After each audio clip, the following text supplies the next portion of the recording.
studying with the Krishna temple, the Hindus.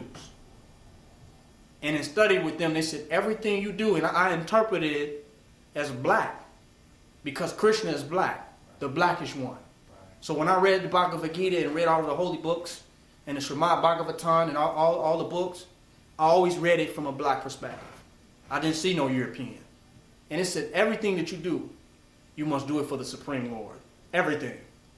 And what it was perfecting me from was for the highest devotion. At that moment, I didn't know, I was not aware of how that related to black nationalism, but it was something that I went through, seeing Krishna being black. Everything you do for the Supreme Lord, everything you do with the consciousness of the Supreme Lord, no matter what it is.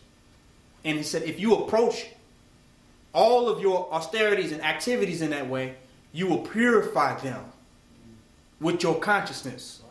I said, dang. And you will intensify your consciousness in everything that you do with that consciousness. Like, that's powerful.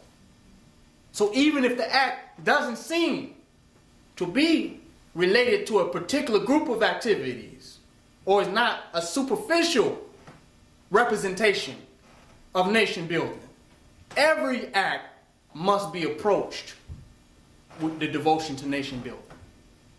And that consciousness and intention in the act will ultimately purify the mind of the actor. And once the mind is purified, they will be naturally moved towards divine and pure acts of nation building. Ain't that deep? Because if the mind doesn't change, doing is only temperamental. If the mind doesn't change, doing is temporary. You can do this and this. You can do what is good in this moment. You can do what is wrong in that moment. You can do what is beneficial in that minute, and you can do what's unbeneficial in that moment. No doing is conclusive. Y'all feel me? But the content of the mind is complete. The content of the mind is complete. A person who doesn't really care anything about nation building realistically, or enlightenment, or black divinity, can dress a certain way. Am I right? They can participate in a doing for a certain period of time. It doesn't mean they're serious. Anybody can do temporarily. Doing is no great representative or conclusion about what something is or what something really has become. It's just temporary. But the content of the mind, the fullness of the mind, is conclusive. So one person might do an act out of black divinity one moment and never do it again. And another person can do an act that's not at all related to nation building, in the consciousness of nation building. And their consciousness can perfect them, right? Because now, since they've done this act out of the consciousness of nation building, the act, whatever it was, strengthened their consciousness of nation building. So now the next time they act, they're acting out of a stronger consciousness of nation building. And their next act will be a stronger manifestation of nation building. Do y'all hear what I'm saying? Because we all go through a process to become conscious, to become enlightened. But the act is measured by where a person is on their path. Give you an example. We become vegetarians. When I became a vegetarian, I first gave up pork, eating pork first, on my path to vegetarianism. Then I gave up giving beef, then chicken, then fish, then cheese, then eggs. But follow me. At the moment that I gave up the milk, at the moment I gave up drinking milk, what happened? And at the moment somebody else gave up pork, our acts were both the same. Do y'all hear what I'm saying? In our path, our acts were just as sincere and just as real and just as much as nation building, even though we are at two different points. Because the sincerity at where we were in our path was equivalent, even though we were at different places. Do you follow what I'm saying? Now, if that person gave up eating pork just as an act, then he could start back eating pork. So it's not measured by the act. It's measured by the content of the mind of the person. Do y'all hear what I'm saying? Because knowledge and intelligence grows and develops over time. And you're going to do with what you know. Some people said if you knew better, you would do better. You're going to do with what you know at whatever point in time that you're at. It's a fact. All human beings will do that. But the genuineness of your character and your personhood in an act is what's relevant and is what will shape who we are, how we'll learn, and what we will ultimately do. Do y'all follow what I'm saying? That's dealing with the content of the mind. So when we say that, we say don't look for any right action in nation building. We say look to act out of complete devotion in nation building. And that devotion will purify you and ultimately lead you to right action. And you cannot get to right action without total devotion. Do y'all hear what I'm saying? You cannot. Because just because you do an act, and if that act is empty of devotion, it is a wrong act. Even if it is the same act a devoted person did. Because you know the difference? The act of the undevoted is temporary. And the act of the devoted will manifest a series of other actions. You see what I'm saying? Over time. Follow me with that. The act of the devoted is permanent. The act of the undevoted is temporary. Whatever it is. The wrong act of the devoted is greater than the right act of the temporary. They say they're a drug dealer and they're going to feed the community. They got big money. They feed the community on Christmas. You have a poor person that gives 5 cents to a homeless person. His act is greater. Even though it had less mass behind it, his act was greater and more austere than the drug people that gave $5,000 for the evening. I'm saying that because we must measure nation building not by the material world, but by the consciousness of the nation builder. Do you know what I'm saying? That's a fact. So nation building is about our inner self becoming a God, becoming sincere, becoming complete devoted, and not about just shit happening in the material world. This is random. Y'all follow what I'm saying? I didn't plan on going this deep tonight. But this material world is random. Period.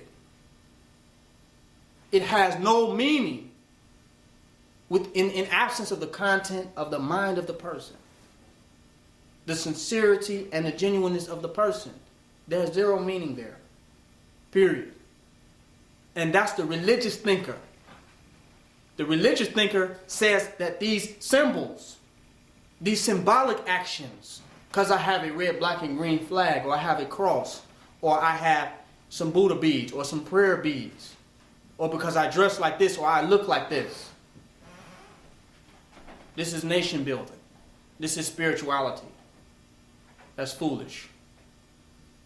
Because anybody can gather these things. The hypocrite can have that imagery. Am I correct? The insincere can have that imagery. The FBI can have this imagery. The CIA can have this imagery. So it could not be about the imagery at any point. It must be about the inner man of the person. The inner man of the person, out of devotion, is open to correction. That's the difference. Because this person does the act out of with no devotion and does a right act temporarily. Follow me with this. But even the right act is limited. And you approach them and they say, I know. I got this. I know what to do. They won't be corrected. The wrong of the devoted is fine. Do y'all hear me? Because out of their devotion is openness to doing it right. Even if they are doing wrong. They may have not been approached by the right way. But they're as right as the rightest person that knows. Why? because the inner man is equivalent. You feel what I'm saying? The inner man is the same. It's people selling crack right now. That's all they know. And they think they're nation building and that they're doing right because they're helping their parents paying rent or whatever. That's very austere. That's righteous. Because out of their devotion to do what is right, that ultimately their behavior will evolve to match the content of their hearts and minds. You see what I'm saying? And that's greater than a person walking around with a red, black, and green flag who's a goddamn hypocrite. Who is portraying images and ideas. But inside of them, there's emptiness. There's no genuine self. There's no real devotion. Just a trend. Something they caught on to. Do you follow what I'm saying? That's the difference between nation building and gang banging. Many people out there gang banging, they call it nation building. That is fine. Because for some it is nation building. Because that's all they know. At that point. And from others, they are greatly mistaken. They are greatly mistaken. Gang banging is not nation building. In its essence. You cannot gang bang a nation. Nation building is about enlightenment. If you don't have a group of people, a community, a society, at a particular level of devotion, based on their enlightenment, you will have no nation. You can gang bang many to do much. Saddam Hussein was a gang banger.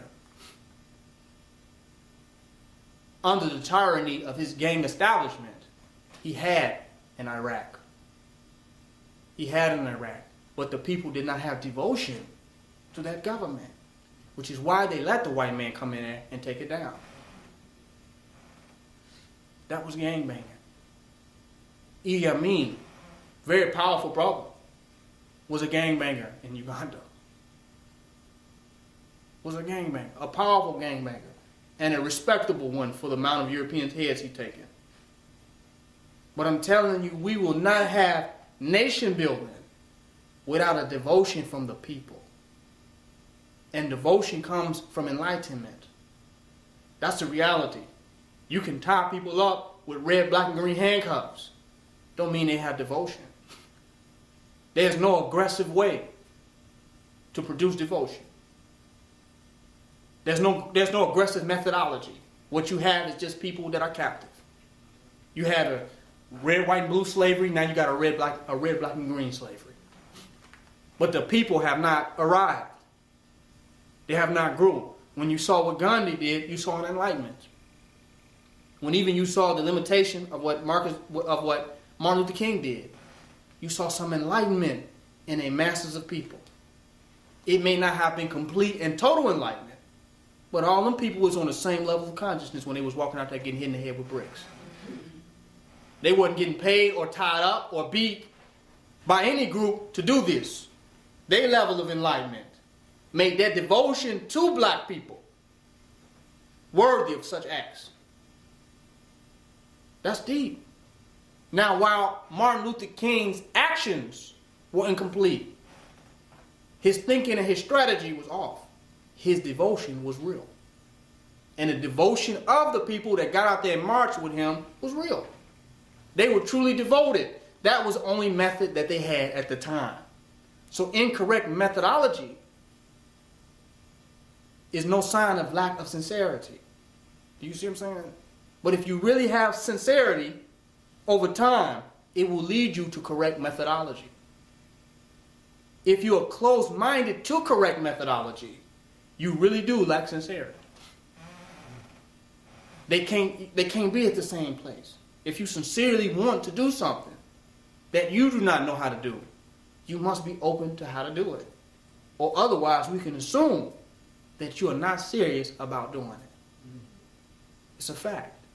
And when you come to those who don't claim they have all of the knowledge in the universe, but from looking at what has been manifested, it is clear that they have a valuable amount of body of knowledge.